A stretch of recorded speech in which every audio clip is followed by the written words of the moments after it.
بسم اللہ الرحمن الرحیم۔ ہسٹری آف انڈو پاک سب کانٹیننٹ سیریز کی 5ویں ویڈیو ہے۔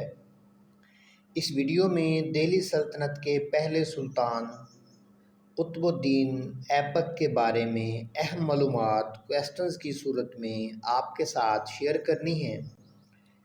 یہ درج ذیل سوالات اس ویڈیو میں کور ہو جائیں گے۔ پہلا سوال، قطب الدین ایبک کون تھا؟ دوسرا سوال ہے، خاندان کے بارے میں اس کی بنیادی معلومات کیا ہیں؟ تیسرا ہے، وہ اقتدار میں کیسے آئے اور اس نے دہلی سلطنت کی بنیاد کیسے رکھی؟ چوتھا سوال ہے، مملوک خاندان کا پہلا سلطان کون تھا؟ پانچواں، اس کی حکومت کتنا عرصہ رہی ہے؟ چھٹا، قطب الدین ایبک کی وجہ شہرت، اس کے خصائل، اس کی خوبیاں اور مسائل کیا تھے؟ آپ کے کارنامے کون سے تھے؟ اور آگے نیکسٹ ہے، آپ کا انتقال، آپ کی ڈیتھ کب اور کیسے ہوئی؟ تو سب سے پہلے بنیادی معلومات ہیں۔ آپ کی پیدائش 1150 کو ترکستان، جو آج کل قازقستان ہے، وہاں ہوئی ہے۔ آپ کی وفات 14 نومبر 1210 کو لاہور میں ہوئی۔ یہ کیسے ہوئی وفات؟ کیسے آپ فوت ہوئے؟ یہ آگے بتاتا ہوں۔ اس کے بعد انارکلی بازار میں، جو لاہور کا مشہور ترین بازار ہے، وہاں آپ دفن ہیں۔ آپ کا دور حکومت 25 جون 1206 سے 14 نومبر 1210 تک رہا۔ آپ سے پہلے حکمران جو تھے وہ شہاب الدین محمد غوری تھے، یعنی آپ کے پریڈیسیسر، اور آپ کے بعد کے حکمران یا آپ کے جو جانشین ہیں وہ آرام شاہ، جن کو سکسیسر کہتے ہیں، تو آپ کے سکسیسر آرام شاہ تھے۔ آپ کی اولاد میں آرام شاہ اور قطب بیگم ان کے نام آتے ہیں۔ بہرحال کچھ اس میں اختلاف بھی ہے کہ آپ کی 3 بیٹیاں تھیں۔ رضیہ سلطانہ اور نصیر الدین محمود آپ کے پوتیوں میں سے، یعنی گرینڈ چلڈرن میں سے ہیں۔ نیکسٹ ہے آپ کا بیک گراؤنڈ۔ آپ ترک تھے اور محمد غوری کے غلام کمانڈر تھے۔ قطب الدین ایبک کو محمد غوری نے خریدا تھا۔ جب اس نے آپ کی قابلیت اور جنگی مہارت دیکھی تو آپ کو کمانڈر بنا دیا، اور ہندوستان کے شمالی علاقہ جات آپ کے زیر تسلط تھے۔ آپ نے 1206 میں مملوک خاندان کی حکمرانی کی بنیاد رکھی، جو 1290 تک جاری رہی۔ نیکسٹ ہے، آپ اقتدار میں کیسے آئے، یا آپ نے سلطنت کی بنیاد کیسے رکھی، یا آپ کے کارنامے کیا تھے؟ 1192 کے بعد غوری نے ہندوستان کے شمالی علاقہ جات آپ کے زیر تسلط دے دیے، کیونکہ ان کی فتح میں آپ کا بڑا کردار تھا۔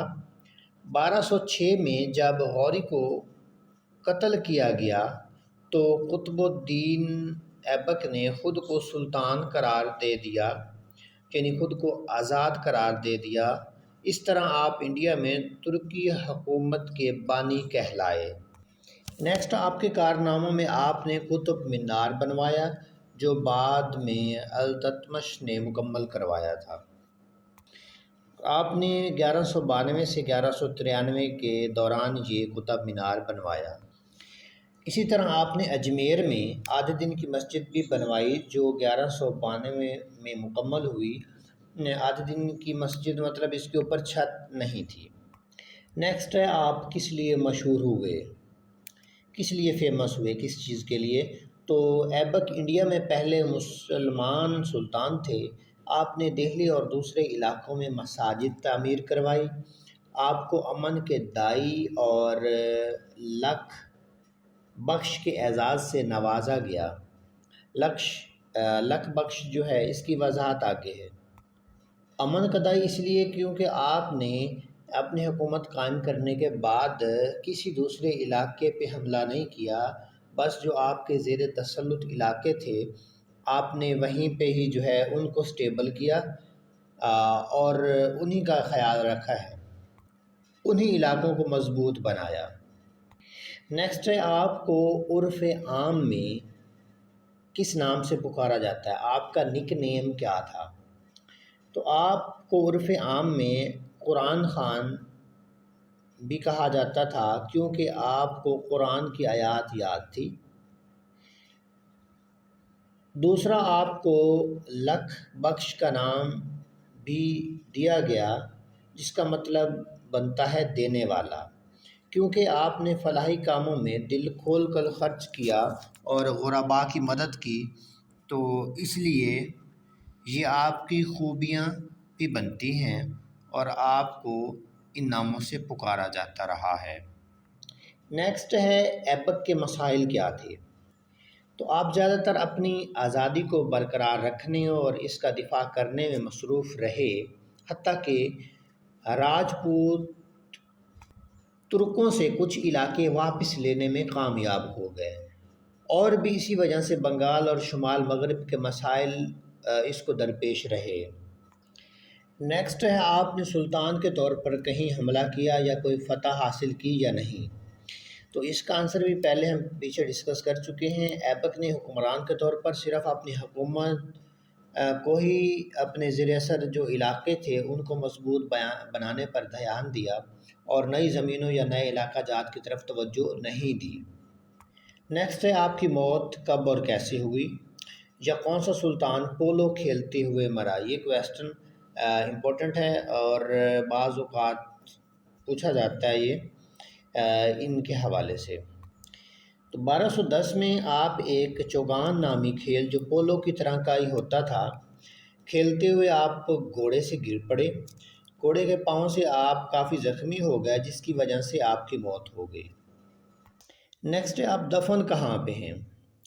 آپ کی قبر پاکستان کے مشہور شہر لاہور کے انارکلی بازار میں ہے۔ نیکسٹ، یہ سارے اس ویڈیو میں دکھائی گئی ریسرچ کے سورسز ہیں، کوئی بھی تصدیق کر سکتا ہے۔ دیکھنے والوں سے التماس ہے کہ ویڈیو کا فیڈ بیک ضرور دیجیے گا۔ Thank you so much for watching. اللہ حافظ۔ بسم اللہ